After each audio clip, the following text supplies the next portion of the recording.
আপনার ছেলেকে বলেন, বাপ তুই নামাজ পড়স না, তোর প্রতি বেড়া আমি তোরে পারলাম না, তুই ঘাড় ফাঁক দেস, তুই মাস্তানের মতো চুল রাখছ, তুই তোর বন্ধুরারে পাইয়া এখন আর আমারে পাত্তা দেস না। ঠিক আছে পুত, আমি তোর লোকে কুলাইতারলাম না, কিন্তু এটা মনে রাখিস আমি বাপ হিসাবে তোর প্রতি অসন্তুষ্ট, তাহলে ওই সন্তানের জাহান্নাম নিশ্চিত।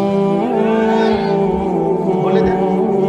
রাসূলুল্লাহ সাল্লাল্লাহু আলাইহি ওয়াসাল্লামকে জিজ্ঞেস করছে সাহাবী, ইয়া রাসূলুল্লাহ উত্তম সঙ্গী কি? নবীজি বলছে তিনটা গুণ আছে যার। কয়টা গুণ?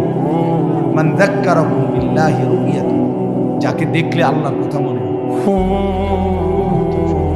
দুই, ওয়া যাদা ফি ইলমিকুম মানতিক, যার কথা শুনলে নিজের জ্ঞান বাড়ে, ইলম বাড়ে। তিন, ওয়া যাক্কারাকুম বিল আখিরাতি আমাল, যারা আমল দেখলে আখিরাতে। রাসূলুল্লাহ সাল্লাল্লাহু আলাইহি ওয়াসাল্লাম বলে যাকে দেখলে আল্লাহর কথা মনে পড়ে, যার কথা শুনলে কোরআন সুন্নাহর জ্ঞান বাড়ে, যার আমল দেখলে কি মনে পড়ে? আখিরাত, সে উত্তম সঙ্গী, সে উত্তম সঙ্গী। নবী সাল্লাল্লাহু আলাইহি ওয়াসাল্লাম বলেন, লা তুসাহিব ইল্লা মুমিন, মুমিন ছাড়া, ঈমানদার ছাড়া, নেককার ছাড়া কাউকে সাথী বানায় না। কোরআনুল কারীমের মধ্যে আল্লাহ তাআলা বলছেন, বান্দা বিশ্বাস করো আর না করো তোমাকে ফিরে আসতে হবে, খেয়াল করো আর না করো তোমাকে মরেই যাইতে হবে, বা ইলাইহি তুরজাউন, আল্লাহর নিকটেই তোমাদেরকে ফিরে আসতে হবে। ইলাইয়াল মাসির, আল্লাহ বলেন আমার কাছেই তোমাদের প্রত্যাবর্তন। ইলা রাব্বিকা মুনতাহাহা, কোরআন শরীফ আল্লাহ বলেন তোমার রবের নিকটেই তোমার শেষ ঠিকানা। ইলা রাব্বিকা ইয়াউমা ইদিনিল মুস্তাকার, আল্লাহ বলে তোমার রব আল্লাহর কাছেই তোমার আখিরি ঠিকানা।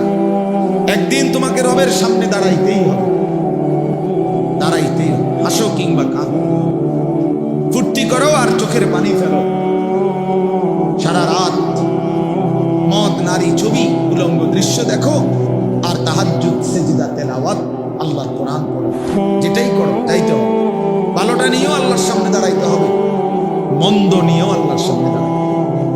আল্লাহ তাআলা বলেন, বান্দা আল্লাহকে ভয় করো। আল্লাহকে ভয় করার প্রথম অর্থ গুনাহ বর্জন। ইত্তাকিল মাহারিম তাকুন আবাদান নাস, নবী সাল্লাল্লাহু আলাইহি সাল্লাম বলছেন সমস্ত হারাম ছেড়ে দাও, তাহলে তুমি হবে সবচেয়ে বড় ইবাদত গুজার বান্দা, সবচেয়ে বড় ফরহেজগার, সবচেয়ে বড় আল্লাহ। আল্লাহ তাআলা কোরআনে বলছেন, ওয়াদারু যাহিরাল ইসমি ওয়া বাতিনা, আমার বান্দা প্রকাশ্য গুনাহ ছেড়ে দাও, গোপন গুনাহ ছেড়ে দাও।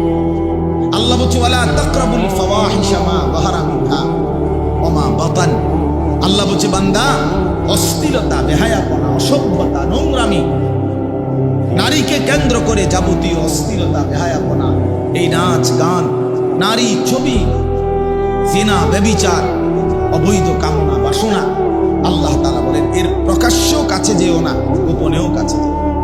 ওয়াল্লাযী খালাকায যালামা ইয়ারানি, এই বুজুর্গ বলছেন মনে রেখো, তুমি মনে মনে বইলো, নিজের মনেরে নিজে বুঝাইও। হুয়াল্লাযী খালাকায যালামা, তিনি আল্লাহ যিনি অন্ধকারকে সৃষ্টি করেছেন, ইয়ারানি, তিনি তো আমাকে দেখতেছেন, তিনি তো আমাকে দেখতেছেন। আলাম ইয়ালাম বিআন্নাল্লাহা ইয়ারা, কোরআন শরীফে আছে আল্লাহ বলে বান্দা তুমি কি জানতে না আমি যে তোমাকে সারাক্ষণ দেখি।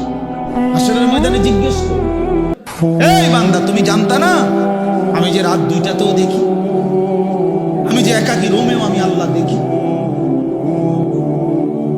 কেন, কোন বুঝে, কোন আকলে নাফরমানি করলাম? আমার ভাইয়া গুনাহ ছেড়ে দেয়, আল্লাহকে ভয় করা। প্রিয় ভাই নওজোয়ান, তোমাদেরকে বলি হাত জোড় করে, কতদিন আল্লাহ নাফরমানি? 16 বছর বয়স মাত্র, 18-20 বছর বয়সে যদি এত নারী, এত ছবি, এত উলঙ্গ দৃশ্য দেখে ফেলো, আগামী ভবিষ্যৎ কি করবে? এখনো তো হায়াত পাবে।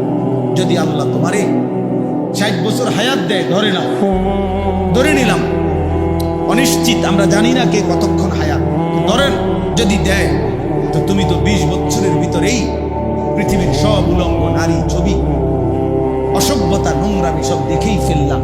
আহা,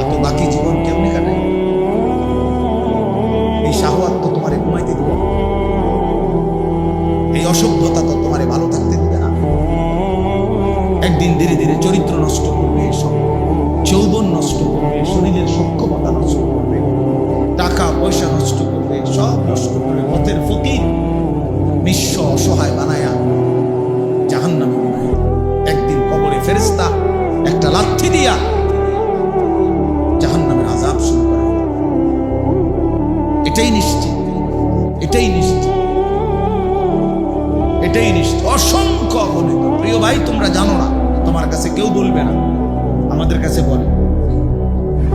আমরা তো অসংখ্য অগণিত যুবকের সাথে সম্পৃক্ততা, ব্যক্তি চরিত্র নষ্ট করতে করতে, জিনা ব্যভিচার অসভ্যতা নোংরামি করতে করতে চরিত্রের শেষ পর্যন্ত এখন শরীরের কি অবস্থা, যৌবনের কি অবস্থা। আল্লাহ বলেন লাহুম আযাবুন আলীমুন, তাদের জন্যই রয়েছে অত্যন্ত ভয়ানক আযাব। কোথায়? আরে ভাইয়া শুনো, কোথায়? তুমিও বুঝবা বাংলা। ফিদ দুনিয়া ওয়াল আখিরা, খোদার কসম, কোরআনের আয়াত, ফিদ দুনিয়া ওয়াল আখিরা। তাহলে আল্লাহ বলেন ওই অসভ্যদের জন্য, ওই চরিত্রহীনদের জন্য, ওই লম্পটদের জন্য, ওই জেনাকারী ব্যভিচারী, এই নারী লোভী জেনাকারী অসভ্য, তার জন্য দুনিয়াতেও রয়েছে আযাব, আখিরাতে রয়েছে।